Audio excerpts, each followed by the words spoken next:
요즘 뭐 스크롤하고 클릭하는 게 완전 일상이잖아요.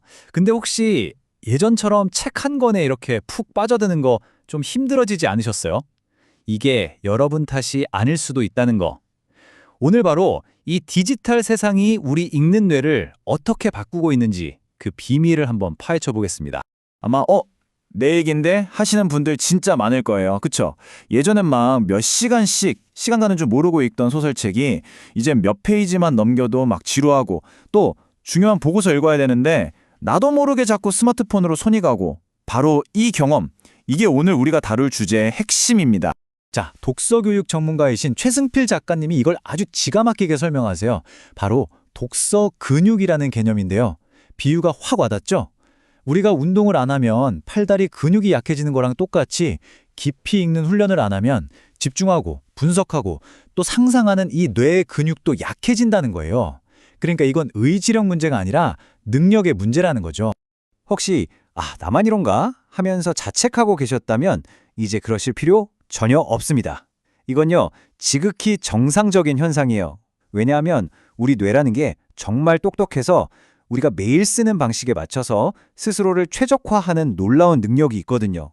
다시 말해서 우리 뇌가 지금 이 디지털 환경에 적응하고 있는 과정인 거예요. 자, 그럼 이 현상을 제대로 이해하려면 먼저 우리 뇌가 도대체 어떻게 글을 읽는 건지 그 기본 원리부터 한번 살펴봐야겠죠. 말하자면 우리 뇌 사용 설명서에서 읽기 챕터를 한번 쫙 펼쳐보는 겁니다. 여기서 진짜 중요한 사실이 하나 있습니다. 뭐냐면요, 우리가 말하고 듣는 거랑 다르게 읽기는 인간한테 원래부터 있던, 그러니까 타고난 능력이 아니라는 거예요. 사실 인류 역사 전체를 보면 읽기가 보편화된 건 정말 얼마 안 됐거든요. 우리 뇌에는 애초에 읽기 센터 같은 게 없었어요.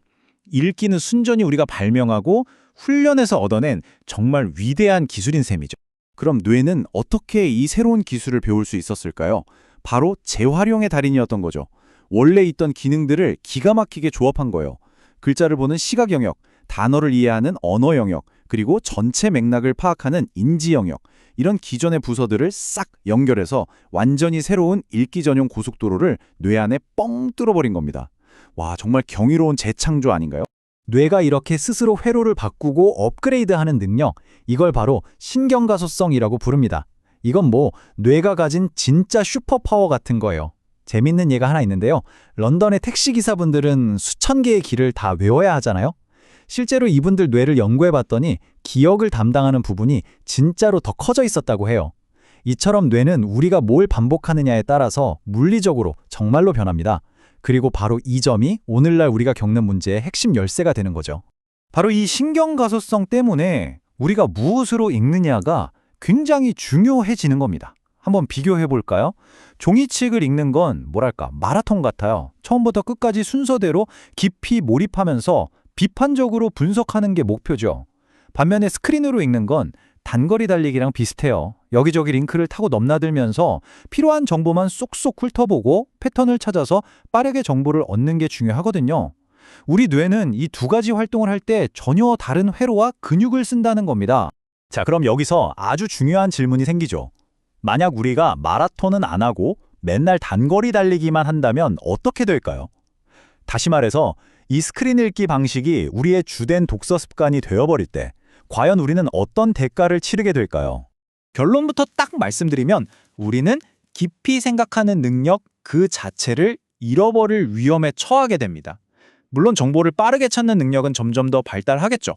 하지만 그 정보를 비판적으로 뜯어보고 내가 아는 다른 지식과 연결해보고 거기서 새로운 통찰을 얻어내는 이 중요한 과정이 통째로 생략되어 버리는 거예요. 구체적으로 어떤 능력들이 위험해지냐고요? 우선 비판적 분석 능력이요. 그냥 정보를 있는 그대로 의심 없이 받아들이게 되는 거죠. 두 번째는 공감 능력. 다른 사람의 복잡한 감정이나 입장을 깊이 헤아리는 게 어려워져요. 그리고 세 번째는 복잡한 문제를 차근차근 해결하는 능력. 이것도 약해지고요. 마지막으로 어쩌면 가장 치명적인 건데 한 가지에 오롯이 몰두하는 바로 그 집중력 자체가 사라져버린다는 겁니다. 이 모든 게 우리가 잃어버릴 수도 있는 정말 소중한 자산들이죠. 이게 그냥 나 한 사람의 문제로 끝나지가 않아요. 한번 상상해 보세요. 사회 전체가 깊이 생각하는 능력을 잃어버린다면 어떻게 될까요? 복잡한 사회 문제에 대해서는 깊이 고민하지 않고 그냥 자극적이고 단편적인 정보에만 즉각적으로 반응하게 된다면 건강한 민주주의 사회가 과연 유지될 수 있을까요? 위협받을 수밖에 없겠죠. 그리고 더 심각한 건 말이죠. 이 변화가 어른들만의 이야기가 아니라는 겁니다. 뇌가 한창 발달하고 있는 우리 아이들에게서 이 현상이 이미 시작되고 있다는 사실이에요. 이 숫자 정말 놀라지 마세요. 0세에서 8세 사이 아이들의 무려 75% 이상이 이미 디지털 기기를 사용하고 있대요. 뇌에서 읽기 회로라는 게 막 만들어져야 하는 가장 중요한 시기에 우리 아이들은 깊이 읽는 훈련 대신에 스크린을 휙휙 훑어보는 훈련부터 시작하고 있는 셈이죠. 자, 그런데 여기서 너무 절망하긴 이릅니다. 다행히 해결책은 분명히 있어요. 왜냐하면 문제는 기술 그 자체가 아니라 우리가 그 기술을 어떻게 사용하느냐에 달려있기 때문이거든요. 자, 지금부터 그 해법, 바로 양손잡이 뇌를 만드는 방법에 대해 이야기 나눠보죠. 우리가 이 디지털 시대를 없었던 일로 할 수는 없잖아요. 그렇죠? 그러니까 우리가 가야 할 길은 기술을 무조건 멀리하는 게 아니라 아날로그의 장점과 디지털의 장점을 모두 자유자재로 활용하는 것, 바로 인지적 양손잡이가 되는 겁니다. 그럼 양손잡이 뇌가 뭐냐? 말 그대로예요. 양손잡이가 상황에 따라 더 편한 손을 고르잖아요. 그것처럼 우리 뇌도 과제에 맞춰서 자, 지금은 깊이 생각해야 돼 하고 깊이 읽기 모드로 전환하고 오케이, 지금은 빨리 정보만 찾자 하고 훑어보기 모드로 바꿀 수 있는 이렇게 의식적으로 모드 전환이 가능한 뇌를 말하는 겁니다. 이게 바로 디지털 시대의 진짜 생존 전략이죠. 그럼 이 양손잡이 뇌 어떻게 훈련할 수 있을까요?